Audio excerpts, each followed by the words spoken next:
Mesdames, Messieurs, l'Afrique de l'Ouest, à l'instar des autres régions du monde, fait face à des défis environnementaux considérables, tels que le changement climatique, la déforestation ou encore la transition écologique, qui doivent être corrélés à la problématique de l'accès à l'énergie. Alors que nos pays cherchent à améliorer leur accès à l'énergie, il est impératif que les politiques mises en œuvre à cet effet tiennent compte de la nécessité de promouvoir un développement durable et respectueux de l'environnement. La région ouest africaine se trouve donc à un carrefour critique de son développement énergétique et justement, le gaz de pétrole liquéfié, objet de nos réflexions à l'occasion de cette exposition, se présente comme une solution clé pour atteindre cet objectif ambitieux. En effet, le GPL offre une alternative propre et efficace aux sources d'énergie traditionnelles et son utilisation contribuera inéluctablement à réduire les émissions de gaz à effet de serre, à améliorer la qualité de l'air et à protéger nos forêts. Des initiatives telles que la politique de butanisation menée par les autorités de l'État du Sénégal dans les années 80 ont permis de booster son utilisation dans le pays. C'est dans ce sens qu'il est noté une augmentation significative de la consommation annuelle de GPL qui a fortement contribué à la réduction de la pression sur nos précieuses ressources forestières. La subvention sur le GPL est certes éliminée, mais la suppression de la TVA sur ce produit ainsi que la limitation des droits de port à 1%, contre 6 et 11% pour certains produits pétroliers liquides, témoignent encore de l'engagement des autorités à le promouvoir. Dans cette même veine, et soucieux de permettre aux ménages d'accéder à ce produit hautement social et stratégique, l'État du Sénégal, au-delà de la renonciation aux taxes, a pris en charge les pertes commerciales sur les importations du GPL pour maintenir ces prix à leur niveau, et ce depuis 2014. Le ministère de l'Énergie, du Pétrole et des Mines joue un rôle crucial dans ce processus en assurant la sécurisation de nos approvisionnements en hydrocarbures, en coordonnant de manière proactive avec tous les acteurs impliqués pour garantir la régularité des importations et en veillant à la disponibilité constante du butane. Le constat est fait, le Sénégal a entrepris un mix énergétique tendant entre autres à encourager l'adoption du GPL. Des politiques incitatives ont été mises en place, les infrastructures de distribution améliorées et des campagnes de sensibilisation et d'information menées sur les avantages du GPL. Tous ces efforts, mesdames et messieurs, commencent à porter le fruit, mais il reste encore beaucoup à faire. Mesdames, messieurs, c'est justement sur ce vent d'optimisme que je voudrais lancer un appel à la collaboration et à l'innovation. Il est crucial que les gouvernements, le secteur privé, les organisations internationales et la société civile travaillent main dans la main pour créer un environnement propice à l'essor du GPL. Il est tout aussi vital d'investir dans la recherche et le développement pour améliorer les technologies liées au GPL et rendre son utilisation encore plus accessible et plus sûre. En promouvant le GPL comme une alternative propre et efficace, nous contribuons non seulement à la réduction des émissions nocives, mais aussi à la préservation de nos écosystèmes forestiers essentiels. C'est là une responsabilité collective que nous devons assumer avec sérieux parce que conscients des défis et des opportunités qu'offre cette transition énergétique. Échangeons des idées, partageons nos expériences et forgeons des partenariats solides et utiles. Notre engagement résolu,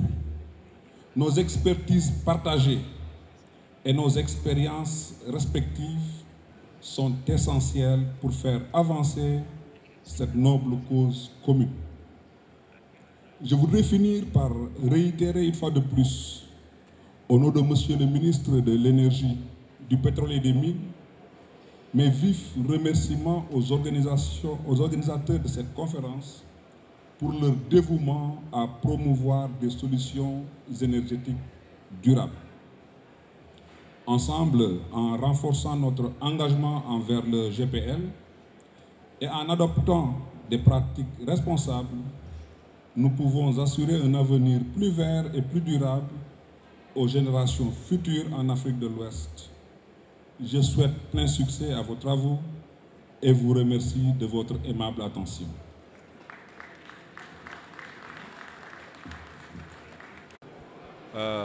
Philippe Bakoumba Faye nekk chef unité GES Petrogaz maa ngi fiy teewal tey monsieur le ministre de l'énergie, du pétrole et des mines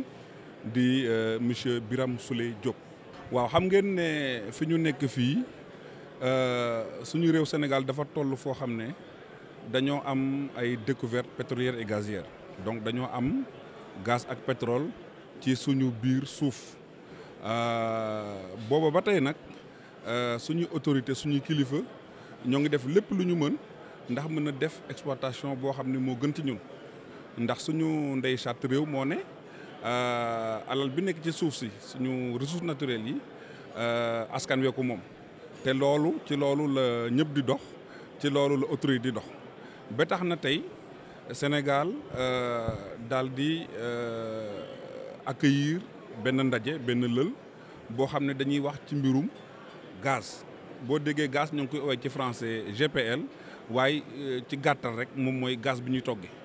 te gaz bi ñuy toggee xam ngeen ne buñ demee dëkku àll yi ñu bëri tey matt la ñuy toggee wala ñuy togge këriñ wala ñuy togge yeneen xeetu énergie yoo xam ne daanaka mën na am njeexital ci alam gi moo tax ñu organiser bii ndaje bokk kook ay entreprise yu jóge fépp ci àdduna si ñooñu nga xam ne dañoo am ay xam-xam dañoo am xarañte ci mbirum gaz naka lañ koy utiliser naka la ñuy def ba mu mën a remplacer yeneen xeetu type d'énergie yi ñuy jëfandikoo ci kaw gi ba nga xam ne alam bi ñu mën ko préserver ñu mën a utiliser ñëpp mën a bokk utiliser li ñuy woowee gaz butane mooy GPL. waaye am na ci solo bu fekkee ni tamit dina nekk lu ñuy yaxanal ci gafaga bi nga xam ne moo di woy jëfandikoo. waaw ginnaaw yàqanal bi sax balaa ñu egg ci yàqanal bi am na lu bëri lu muy wund ndaxte tey xam nga ne jigéen wala góor boo xam ne moo ngi ci biir waañam di togge mat xam nga ne waañ bi day am saxaar te loolu yëpp mën na am njeexital ci wér-gu-yaramam donc avant ñuy egg ci saxanal poos ak yembal gafaka ak yooyu dañuy dem déjà ci li mu mën a def gaz butane lu mu mën a def ci suñu wér-gu-yaram ndax suñu bàyyee utiliser ay matt ak këriñ dina tax aujourd'hui condition jigéen ñi nga xam ne ñoo gën a bëri lu ñu nekk ci waañ surtout ci suñu réew kaw yi dina tax seen wér-gu-yaram mën a gën a ñoŋ li nga wax ci aussi am na ci solo maanaam tey am na solo que ñu mën a saxanal suñuy poos ci utilisation bi nga xam ne moom mooy gaz butane ndaxte moo gën a yomb utiliser te moo gën a set maanaam du am benn njeexital ci alam gi donc loolu yëpp soo ko boolee mu nekk lu ama am solo moo tax nag ndaje bi ñu war a xalaat ku nekk ñu sottante xalaat ku nekk andi sa expérience ku nekk andi sa technologie ba ñu gën koo mën a ñoŋal ba ñu gën ko mën a utiliser ba ñëpp mën cee jot ndax loolu aussi lañu kilifa yi laaj kilifa yi dañ ñoo ne nag ku nekk jot ci énergie bi nga nekk Dakar wala nga nekk ci réewum taax wala nga nekk ci kaw gi ñëpp boole ci yem ñëpp boole ci jot ci benn prix bi. parce que Sénégal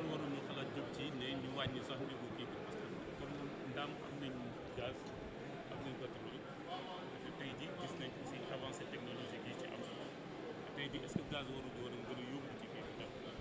ñu fàttali ne ndawal peinture. waaw loolu kilifa yeeku moom sas boo xam ne kilifa yeeku moom waaye kenn ku nekk boo sañoon say poos nga mën a sakkanal sa poos mën a sakkanal say koppar ngir jëfandikoo loo xam ne moo gën a baax ci sa wér-gu-yaram il est vrai que tey am na politique bu am solo bu jëm ci loolu waaye dama koy bàyyi ñi nga xam ne ñoo ko gën a yelloo tey li ñu daje rek tey mooy ñu mën a waxtaan mën a sottante xalaat mën a sottante xel ngir ni ñuy utiliser gaz ni ñu mën a def ba gaz bi gën a baax gën a am sécurité aussi parce que temps yi passé gisoon nañ ay yenn accidents yi ci mbirum butéelu gaz donc ñii nga xam ne dañ fi exposé tey am na ñoo xam ne dañuy liggéey ci gaz am na ñoo xam ne dañuy defar ay butéelu gaz am na ñoo xam ne dañuy defar ay tuyau gaz am na ñoo et cetera ñii dañuy defar ay yenn jumtukaay yoo xam ne dafa baax pour suñu sécurité pour suñu kaaraange ndax ñu mën a utiliser gaz boobu nu mu gën a baaxee te mu mën a ñëpp mën cee jot.